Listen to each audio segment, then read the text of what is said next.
السلام عليكم ورحمة الله وبركاته. أهلا بكم في القناة. حرب أكتوبر في عيون الغرب. Things were so bad, the United Nations stepped in with a plan. This is how Palestine looked then. Lying on the eastern edge of the Mediterranean, it was bordered by Lebanon, Syria, Transjordan, and Egypt. The United Nations suggested partition. The Palestinians would keep land here, here, and here, and the Jews would have the rest. Jerusalem would be an open city shared by everyone. The Jews accepted the plan, and in 1948 they declared their independence as the State of Israel. But the Palestinians and the neighboring Arab countries rejected partition. War followed, and the borders changed once more. The Israelis took over Arab lands here in the north and along the Egyptian border, ending up with most of Palestine and most of the key city of Jerusalem.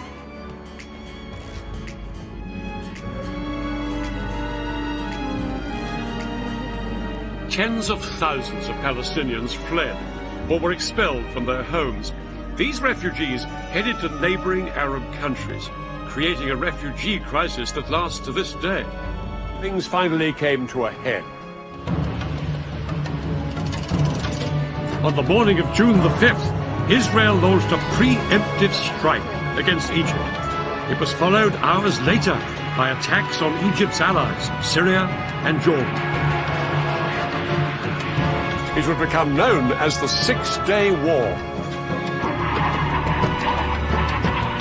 Almost 200 pilots of the Israeli Air Force took part in an incredibly ambitious airstrike.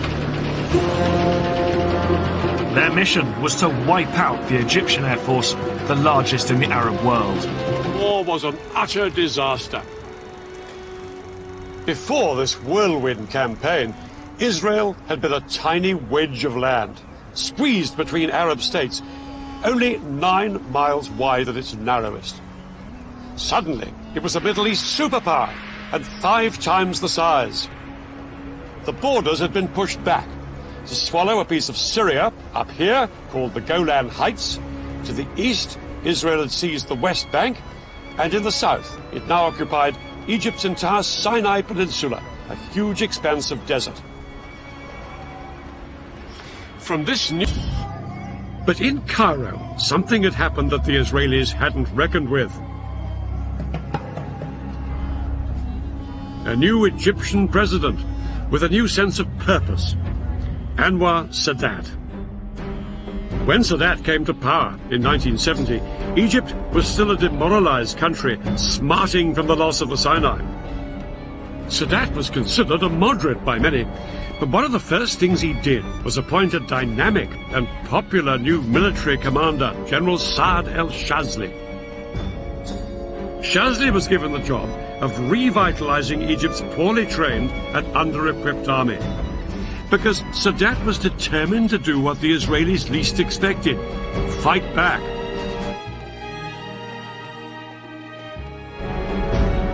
Sadat had decided that the only way to win back the Sinai from the Israelis was to make war on them.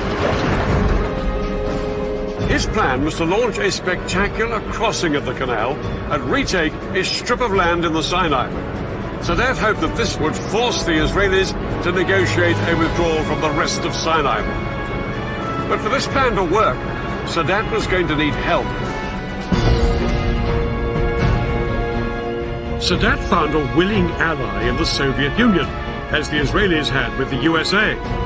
In the 1970s, both the United States and the Soviet Union were adamant that neither superpower would dominate the oil-rich Middle East. The Soviets provided Egypt with the latest surface-to-air missiles, called SAMs. These missiles, supported by thousands of conventional anti-aircraft guns, could effectively paralyze the Israeli Air Force. The Egyptian commander, General Shazli, would not have to rely on his weakened air force to deal with Israeli warplanes. Nor would Sadat attack alone. Another of his allies, President Assad of Syria, would be joining in the fight. The key to the Egyptian plan was a surprise coordinated ground attack on Israel. The Syrians would attack on the Golan, at exactly the same moment as the Egyptians struck along the entire length of the canal. But Shazli knew that no matter how stunned the Israelis might be by this two-pronged offensive, they would soon counterattack with their most lethal weapon, their air force. And that was where the SAM missiles came in.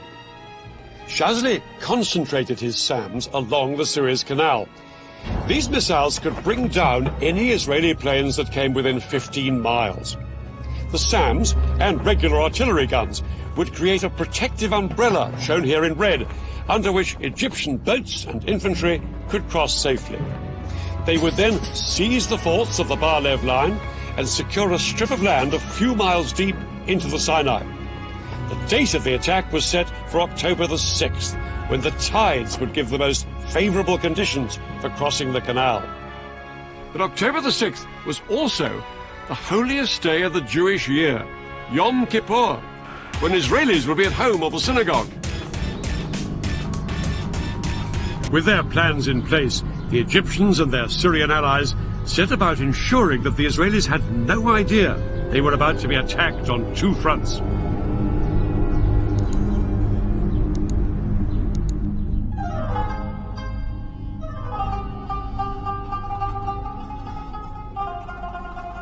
The Egyptians put into effect a complicated deception plan to try and lull Israeli military intelligence into complacency. They had been gradually mobilizing their reserves, but at the beginning of October, they demobilized 20,000 men and sent them home. From what the Israelis could see, it didn't look like the Egyptian army was gearing up for war. As for the Egyptian soldiers based beside the canal, they were told to act as if nothing much was up. They could go swimming and bask in the sun in full view of the Israeli troops in the forts of the Bar-Lev line. Any military activity... There'd been a number of false alarms in the past, and they were convinced that this was just another one.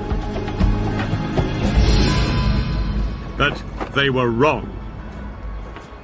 At 4:30 a.m. on the 6th of October, the day of Yom Kippur, the phone rang at the home of Israel's military chief, General David Elazar. Elazar had been made Israeli Chief of Staff after a long military career and a host of victories.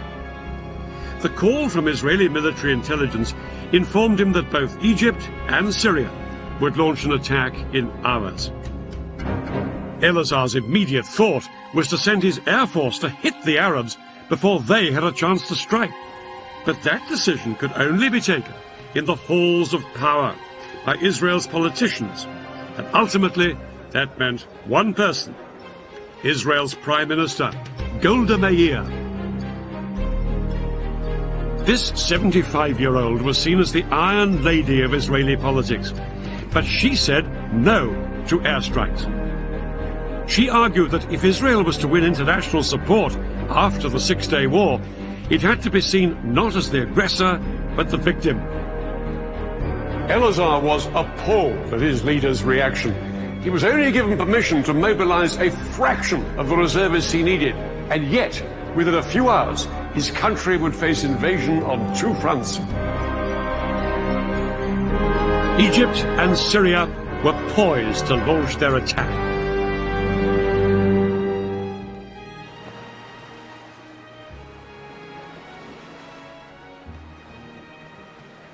Just before 2 o'clock, the Egyptians put their part of the plan into action.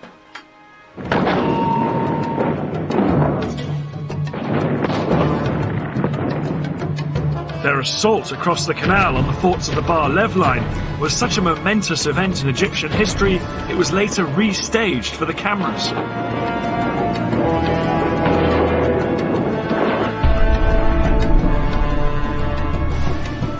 Thousands of Egypt's best-trained commandos crossed the Suez Canal in rubber dinghies. They landed on the east bank in the gaps between the forts of the Bar-Lev line. The Egyptian commandos then scrambled up the high sand ramparts. They attached rope ladders to make it easier for the soldiers following on behind them.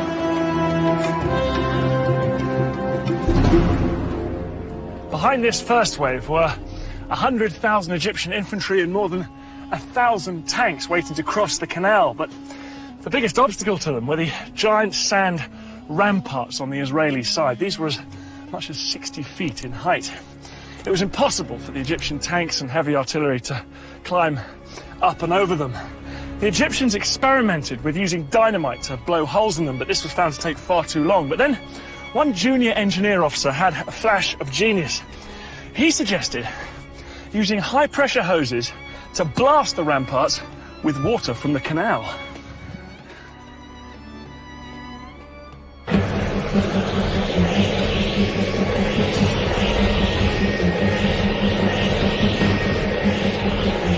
It was an extraordinary idea which would have to work if the entire Egyptian assault was to be a success.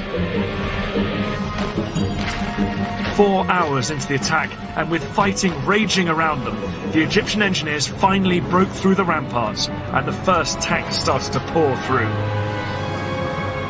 I never believed I would see the day when I was in Sinai. But this was actually Sinai. I looked back at the West Bank and all the green on the other side, and to the east, all I could see is desert. It was good feeling. The eastern bank of the canal now became a battlefield. The Israelis manning the forts sprayed machine gun fire at their Egyptian attackers to try and stem the tide. But within 2 hours, 23,000 of Egypt's infantry were on the east bank, and had advanced up to 1 mile into Sinai.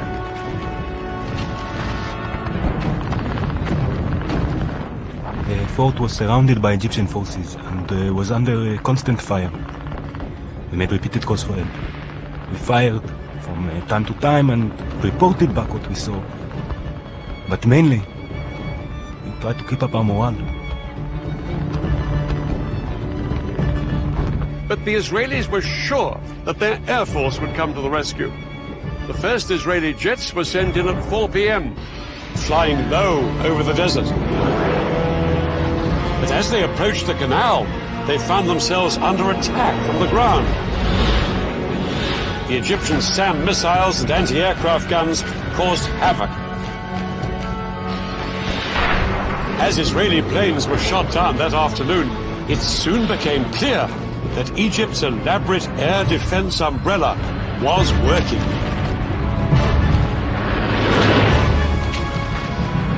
Israel's single greatest weapon, its air force, was virtually powerless to hold back the Egyptian onslaught.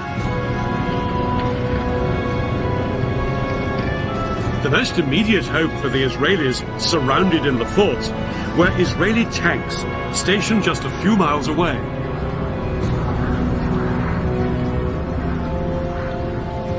The Israeli tanks raced towards the canal. They thought they'd throw the Egyptians back as easily as they had done in 1967. But as they got closer, they found themselves coming under attack from a weapon they'd never faced before. The Saga missile. This Soviet-made weapon was specifically designed to punch through the thick metal armor of tanks. Yet it was small enough to be carried onto the battlefield in a backpack. In towns, villages and farms across Israel, news filtered out that their country was under attack. Because it was a holiday, TV and radio was off the air, and so soldiers on motorbikes had to race through built-up areas, calling up the reservists.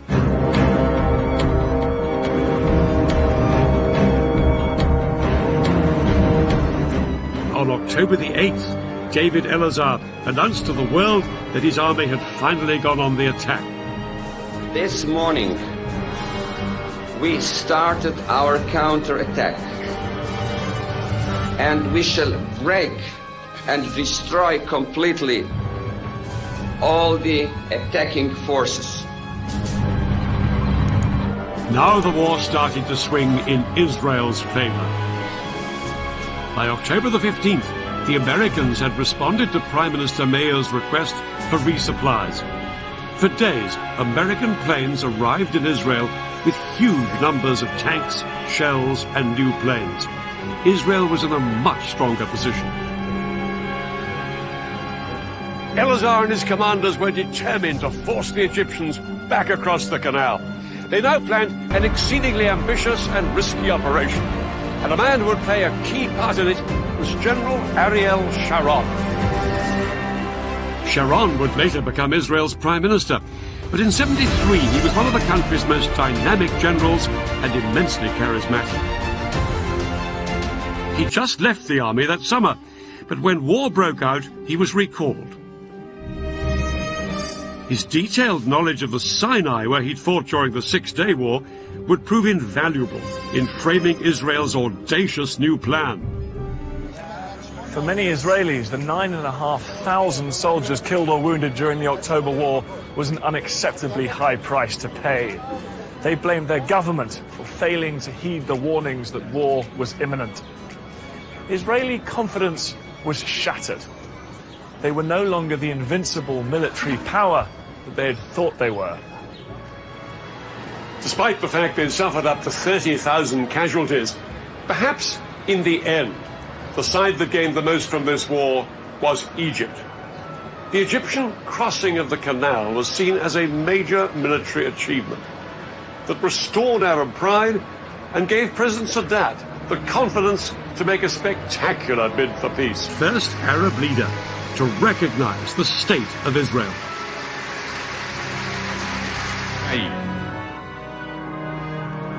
Israel and Egypt were now on the road to peace, which culminated in 1982 with what Sadat had always wanted, a complete Israeli withdrawal from the Sinai. إذا أعجبك المحتوى، اضغط لايك واشترك في القناة ليصلك كل جديد.